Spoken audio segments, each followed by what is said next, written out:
Él, que era y es la sabiduría encarnada, en aquel momento se presentaba humano, cercano, persona ante los demás. Y desgraciadamente, miren a menudo cómo fue tratado. Su palabra fue objetada, fue cuestionada, sus acciones a menudo reprendidas. ¿Con qué derecho haces esto? ¿Con qué derecho haces aquello?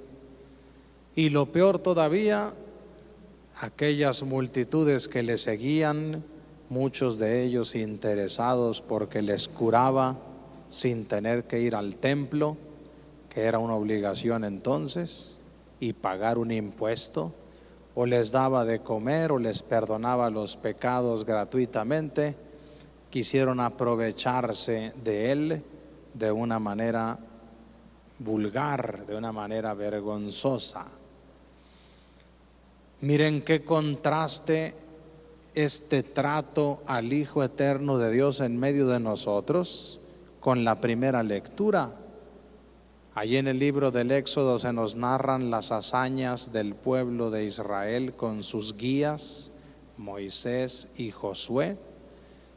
Y miren cómo están ellos verdaderamente fascinados porque Dios bajó al monte Sinaí y dice, retemblaba el monte y el único capaz de subir y hablarse de tú a tú con Dios era Moisés, y los demás se cubrían el rostro por la grandeza de la gloria de Dios. Pues ese mismo Dios del Antiguo Testamento es el Dios que ahora en el Nuevo Testamento se presenta en medio de nosotros, humano, cercano, pobre, sencillo, afable.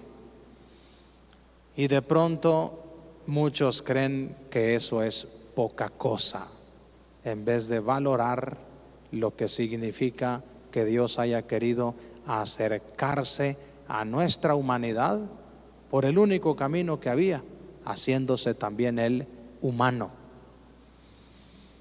Por eso miren cómo termina el evangelio que hemos escuchado. Jesús les llama la atención a sus discípulos con esta advertencia: yo les aseguro a ustedes que muchos, antes y después de ustedes, hubieran querido ver lo que ustedes ven y no lo vieron, oír de mi propia voz lo que ustedes oyen y no lo oyeron.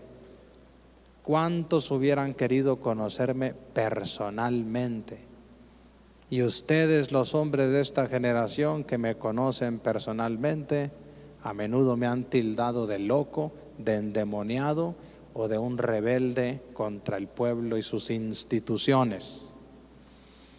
Esa es la raíz, esa es la experiencia que tiene Jesús para comenzar a hablar a la multitud en parábolas. Miren cómo comienza el texto que se nos ha proclamado en el Evangelio. Sus discípulos le preguntan, ¿por qué les hablas solamente en parábolas? Antes les explicabas todo claramente, ahora les das puras comparaciones. Miren cómo fue ese camino el que se escogió el Hijo de Dios para que cada quien se aplicara por su cuenta. Si te quieres salvar, tienes que hacer tu propio esfuerzo. La nuestra no es una religión paternalista en la que Dios hace todo por nosotros. Eso sería una contradicción, porque Él ha creado en nosotros nada menos que su propia imagen y semejanza, y Dios cree en lo que Él mismo ha creado. Si un padre está consciente de las capacidades de su hijo, obraría mal si no lo insta, si no lo provoca a que ese hijo se valga de sus propias capacidades, en vez de estarle suministrando todo, supliendo incluso aquello que el hijo debería de hacer. Justamente por esta razón, el gran San Agustín, que sale en todas las homilías, no podía dejar de salir en esta. Hace 1600 años dijo tantas cosas inteligentes y una de ellas muy conocida por nosotros: el que te creó a ti sin ti, no te va a salvar a ti sin ti. Tú no estuviste ahí cuando te creó, pero sí que vas a estar para que te salves, porque vas a poner tu propio empeño, tu propio esfuerzo, así como lo pones en las cosas que te interesan y te gustan. Así como hacemos a un lado lo demás porque se torna secundario cuando está ante nosotros lo que es principal, así tiene que ser la búsqueda, la conquista de nuestra salvación. Miren lo que sucedía entonces. El pueblo de Israel le llegó a decir a Jesús que no entendían sus signos, que no entendían sus parábolas. Todo eso lo hacían nada más para ir aplazando la conversión, porque una vez que tú te plantas ante Jesús, no te queda más que hacerte a favor suyo o en contra, convertirte o seguir siendo un pillo. Entonces, ¿cuál es el tercer camino que encontró el pueblo? Aquí sí que fingir demencia, como decimos, y decir no entendemos, no sabemos si tú eres el Mesías o tenemos que esperar a otro. El caso es que a través de esos pretextos se detiene mi decisión y sigo con la vida que me conviene vivir.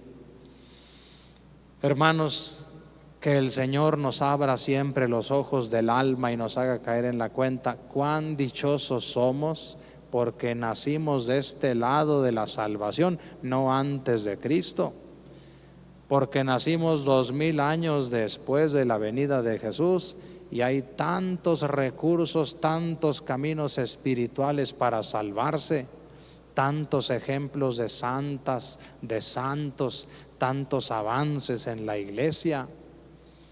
¿Qué hace que la gente oía la misa en latín sin comprender nada?